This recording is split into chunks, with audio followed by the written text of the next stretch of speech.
Passiamo ora alla categoria dei ragazzi maschi dell'anno 2002-2003, sempre per il 100 stile libero.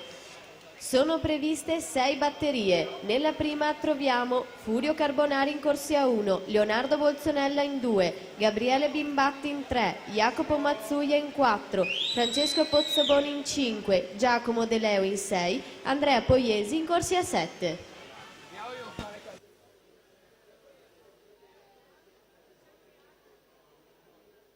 Massimo Chiarioni 26,93, il passaggio ai 50, questa è la quarta batteria che va a completare il quadro 2004, 57,15 al momento il miglior tempo, ultime bracciate Massimo Chiarioni 55,89, dunque miglior tempo, Riccardo Cendron 57,84 quarto, Jacopo Formentin 59,72 decimo.